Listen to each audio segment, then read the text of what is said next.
여러분, 떨기별이라고 아시나요? 엄청난 숫자의 별들이 한자리에 모여서 같이 이동해 다니는 별을 떨기별이라고 합니다. 예를 들면 수국이라는 꽃과 비슷한데요. 이 꽃은 조금만 멀리서 보면 한 송이의 꽃인데 가까이서 보면 수백 개의 꽃이 모여 있어요. 이 수국과 같은 별을 떨기별이라고 합니다. 자, 욥기 38장 31절을 보겠습니다. 네가 묘성을 메어 떨기 되게 하겠느냐. 네, 욥기인데요. 욥은 이스라엘 혈통이 아닌 다른 혈통의 인물로 이제 하나님을 경외하고 섬기는 의인으로 이제 성경에 등장하는 인물인데요. 욥기는 하나님께서 욥에게 나타나셔서 뭐라고 막 말씀을 하시는데 내가 이것도 만들고 계속 만든 걸 말씀을 하시는데 쭉 종합해보면 내가 창조자다 라는 말씀이에요. 그래서 욥기가 그 창조과학자분들에게 가장 관심을 많이 받고 있는 부분 중에 하나예요. 떨기, 사전을 찾아보면 식물의 한 뿌리에서 여러 개의 줄기가 나와 더부룩하게 된 무더기라고 이렇게 써 있더라고요. 자, 오늘은 묘성에 대해서 알아볼 건데요. 묘성 아시나요? 우리가 밤하늘을 올려다보면서 하늘을 봤을 때 보이는 별이 묘성의 모습입니다. 우리가 맨눈으로 봤을 때 상대적으로 다른 별보다 밝은 빛을 가진 별처럼 보이는 7개의 별입니다. 그쵸? 7개의 별이죠? 7개. 제가 왜 계속 7개라고 강조할까요? 보세요.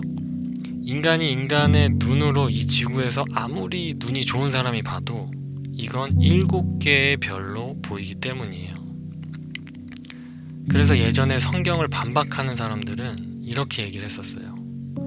누가 봐도 7개인데 떨기라고 하는 거 보면 성경은 역시 단순한 신화에 불과하다, 이렇게 생각했던 거예요. 여러분, 공기가 맑은 날 하늘의 별을 맨눈으로 보면 대략 3,000개 정도 볼 수 있다고 합니다. 3,000개 정도요. 자, 이제 우리가 자세히 들여다봐야 될 것이 천문학인데요. 사실 성경을 증거할 수 있는 가장 확실한 학문이 천문학이라고들 성경과학자분들이 이야기하기도 하는데요. 우리가 지금 상식으로 알고 있는 천문학 지식들이 발견되어진 것이 그리 오래 안 됐습니다. 1915년, 그러니까 대략 100년 전쯤이죠. 이때 커티스라는 천문학자가 우리 은하계 말고 다른 은하계가 더 있지 않을까? 라는 생각만 했어요. 생각만. 그러니까 그 전에는 우주에 다른 은하계가 있는지 몰랐던 거예요. 그리고 1925년에 허블 천문학자가 자신의 허블 우주 망원경을 통해서 안드로메다 은하를 처음 발견을 했어요. 그때 천문학계가 발칵 뒤집어졌었어요. 그때부터 기술이 점점 발달하면서 지금은 은하계가 1,000억 개 정도 있을 거라고 추정하고 있어요. 은하계 하나에 별이 몇 개 있는지 아시나요? 1,000억 개 정도 있대요. 그 은하계가 1,000억 개가 있다는 말이에요. 예전에는 대기오염 때문에 땅에서 망원경을 볼 수 있는 별들의 한계가 있었던 거예요. 허블 우주 망원경을 띄어 올려서 그때서야 비로소 제대로 된 관측을 시작할 수 있게 된 거예요. 그러니까 허블 우주 망원경은 우주에다가 올려다 놓고 이제 관측을 하니까 이제 그거에 대한 제약을 받지 않는 거예요. 이제 대기 오염이나 이런 거에 대한. 아무튼 이 허블 망원경으로 이 묘성을 관측을 했는데 각각 한 개처럼 보이는 그 별들이 한 개의 별에 대략 3,000개가 넘는 별이 한 개처럼 보이는 것을 이때 처음 발견한 거예요.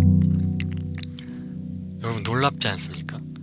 현대 천문학이 고작 지금으로부터 대략 100년 전쯤에 이것을 찾아냈는데 성경은 그보다 몇천 년 전에 이미 이걸 기록하고 있다는 거예요. 여러분, 이 욥기서 기록이 허블 우주 망원경이 만들어지고 나서 기록된 거라면 사실 이 기록에 우리가 이렇게 관심을 가질 필요가 없어요.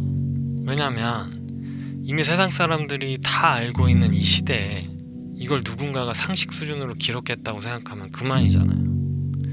근데 이걸 몇천 년 전에 이미 성경이 기록하고 있었다는 거예요.